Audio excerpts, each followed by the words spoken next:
Hello, welcome to my video, and happy June Pride Month for anyone in the LGBTQ+ community. Today I'm going to embarrass myself with another pretty boring video because I choose to speak when my system's at partially asleep mode when I record videos.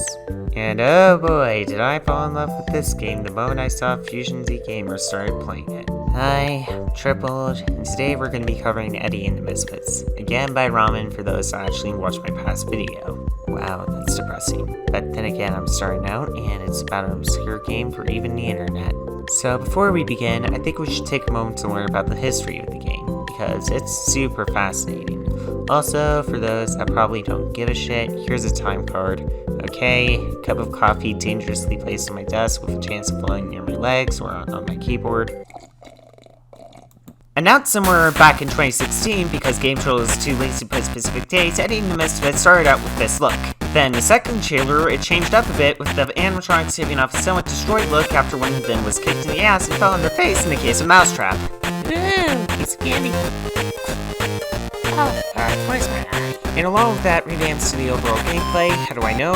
There appears to be an installation process for only the guard to know. Oh my fucking god, Tripled, what is wrong with you? Keep in mind at least a year has passed and the game has been delayed to the point where it becomes a team effort. What started out as a collab with Tupperman slowly turned into a team effort of 13 people counting Ramen and Tupper. A third version was started but didn't last long as far as we know, probably a few months. Then a fourth version was started but didn't last long. Aren't you just copy-pasting the same message? But lasted even shorter and even have less info about. Then it changed up again where the characters looked more tan. I mean, I'm writing this in the middle of summer, so lol. The fifth version had the best graphical capability out of the versions, and scrap plot lines, I guess. I'm not disturbed, more confused, TBH. Then the sixth version with the graphical revamp, and then...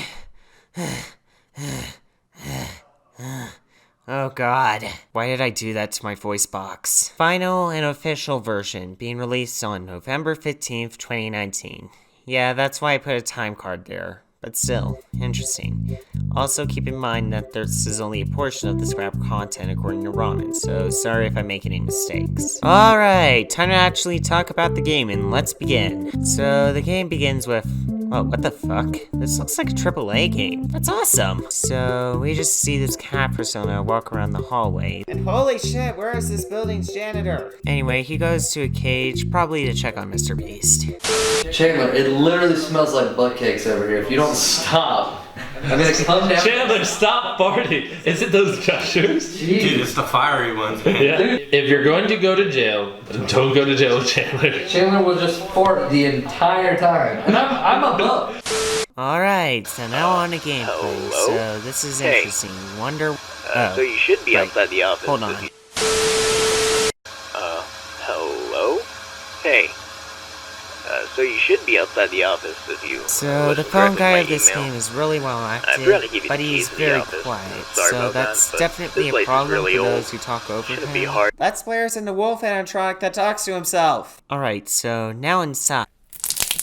Ah, fuck, Okay, fuck, great. coffee burns, someone get me a cloth, this hurts like hell. Thanks. God damn it. Yeah, for players, they do have to pay attention to what he's saying and keep their mouth shut. It's a bit of a hurdle that players kind of have to go through, but not a big one. Though this problem could have been solved in two ways. Either subtitles, the VA speaks a little bit louder, or they use the power of audacity to make his voice a little more audible, or both. Alright, now on to gameplay for real this time. Interestingly, the phone guy, when he finishes up his phone call, he'll end it with a countdown. And at the end of that countdown, that's when the animatronics start moving. Neat! You get some time to prepare. Also, as the game goes on, the calls get shorter. I'll save the Night 5 call for later, but I do want to discuss it. So, this is how Eddie and the Misfit works. So, level 1 Mousetrap. He walks around your building somewhat randomly until eventually he ends up at your door all, "Hey, what's up? Do you have any coke on you?" And when he does, you gotta hide under your desk until you hear him walk away. If he is at this cam when he's traveling to you, then that provides him a flank to get you killed. Fuck me! Level 5 Yogi Bear. His real name is Eddie. He'll come up to your door, and when he does, you need to shock him with a red button. Animatronic abuse! We'll then either go to this cam here, where he'll damage the monitoring system, and if he's there, you'll have to just hold this button to make him fuck off. If he does damage it, the cameras will be offline for a bit. It only becomes a problem on nights 3 to 5 though. Then we have a level 20 clown. He's especially terrifying to Dan Cyber and anyone who has a clownophobia. Basically, he'll fuck around in a cam with a fan, and when he does, you need to heat the fan up till he goes away, but not too fast because your fan will break, so make sure to cool it down once he's gone. Who's the boss? More on that later. Or if you're lazy, time cards in the description. So how does level 5 Thug in the game hold up? Well, I think they mix and work really well because as they get harder, it feels extremely intense and it's fun to try to survive. I also like how it's more than just the same pattern over and over and over again. Helps these characters seem more memorable, and nicely enough, the animatronics give you enough clues that you can defend yourself from them without feeling cheated, if you actually knew what you were doing, clowns. Alright, now on to minigames. Overall with most of them, I enjoyed them and had fun with them. Night 1's minigame was maybe a little too difficult if you need to go through 3 stages and tight corners with a little snake from Power Video. Wonder who got that reference. Night 2's minigame is probably the scariest out of the minigames, with you breaking into Mousetrap's personal bubble and evaluating when he goes through the animatronic equivalent of stuttering. Sorry, don't know, I'm still new here. Night 3's minigame, oh come on! Thankfully, you only need to do this once, and even when the screen does get fucked up, it's still navigatable, just maybe a little more difficult as a result. Before we continue, I'd like to say Nights 1 and 3 minigames are still good, just difficult. Only Night 1's might be a little too difficult, while Night 3 is slightly easier. I feel like these minigames should have been switched. The difficulty could have gone a lot better, actually. But we thought I was done. Alright, time for subjectively the weakest out of the 4. Okay, firstly, you have no way of telling how long you're supposed to survive on the monitor, in the dark, in here, nowhere. So that makes it a bit annoying, and apparently you're supposed to survive till 6 AM, but wait, didn't we just do that with Night 4? So shouldn't it be 7 AM or something? What the fuck? Secondly, the mousetrap is really hard to control. He often doesn't listen to your commands, which makes him even more annoying. Go left, left, left, left, left, left! Fuck you, I go wherever I want! God damn it. And right, Eddie is on your right, and you need to make sure he doesn't kill you as well. But while he is a hindrance, maybe a bit more of an eventual distraction, it's manageable, not that hard. With him, not Mousetrap. Mousetrap's hard as fuck. So yeah, this minigame isn't the best, but not downright awful. Okay, that joke was too easy. But yeah, definitely the weakest if we are comparing the minigames in quality.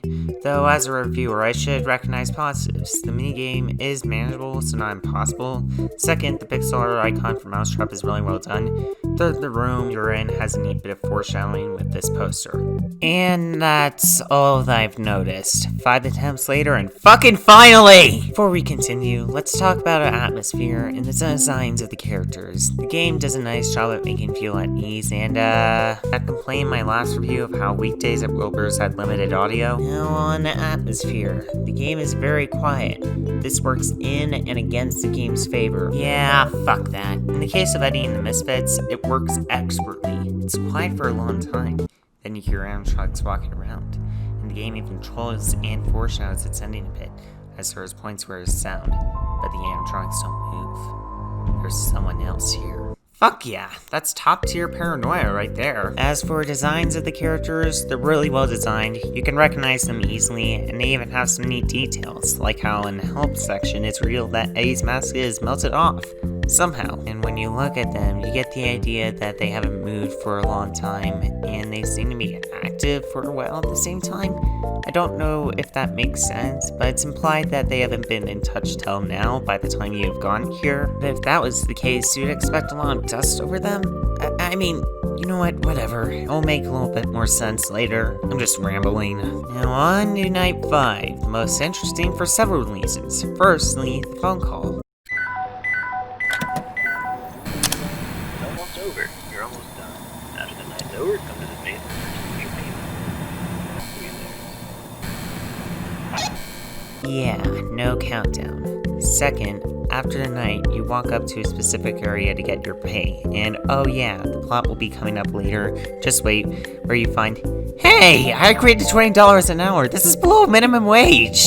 Anyway, you run off in another AAA cutscene. Weird how there's only 2 of these, but whatever. And then you're strapped in for... And if you're watching haven't seen Danganronpa 3 the anime, click to this point in the video because there are huge spoilers here. Alright, goodbye. Alright, let's move on. the despair video. Or did the level 35 boss get this is unknown, but whatever. Anyway, he leaves you and...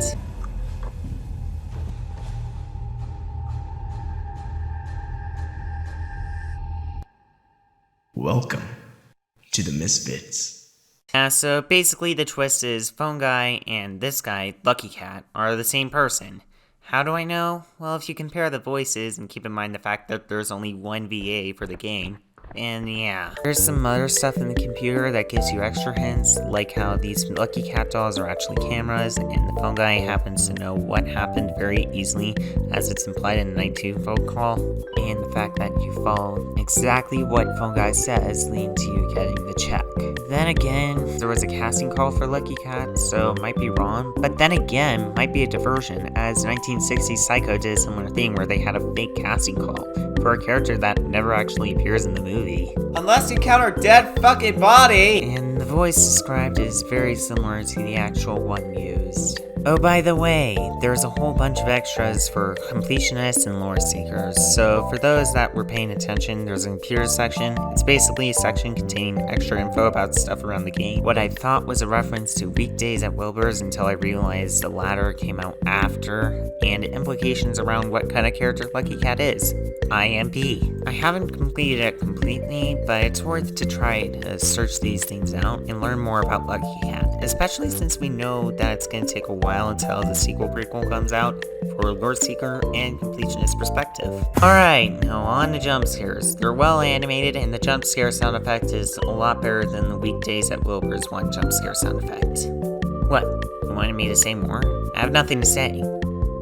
Alright, fine. The jump scares noise is really good. It sounds like a very human scream, interrupted a little bit by the technology, which makes sense if you learn about the lore. Second, since the minigame jump scares have different jump scares outside of the old ones, it's less likely that you'll be desensitized to them in the night jump scares. Jolly 3 Chapter 1 fell for this trapping, which yes, I want to cover it, but not yet. Just wait, calm down for a fucking second. Aha! I fooled you all! Unlike my last video, I'm not gonna go over the lore. Why? Well, nobody seemed to care when I was covering the lore at this section, so I'm not gonna waste anyone's time. At least that's the impression I got from it. But if you want to learn about the lore known so far, go into the description. But it's very interesting if anyone actually does read the description, or care. Probably not, because it's not as complicated as of yet. Overall, I'd recommend the game. Just some flaws here and there, but overall, yeah, this game is fun. Go play it. Also, I'm going to be doing Weekdays at Wilbur's too, since my system is that if I put 2 options up, once I do one option, I have to do the other. So good for both worlds. Oh, and social media and description, subscribe, girl, bye.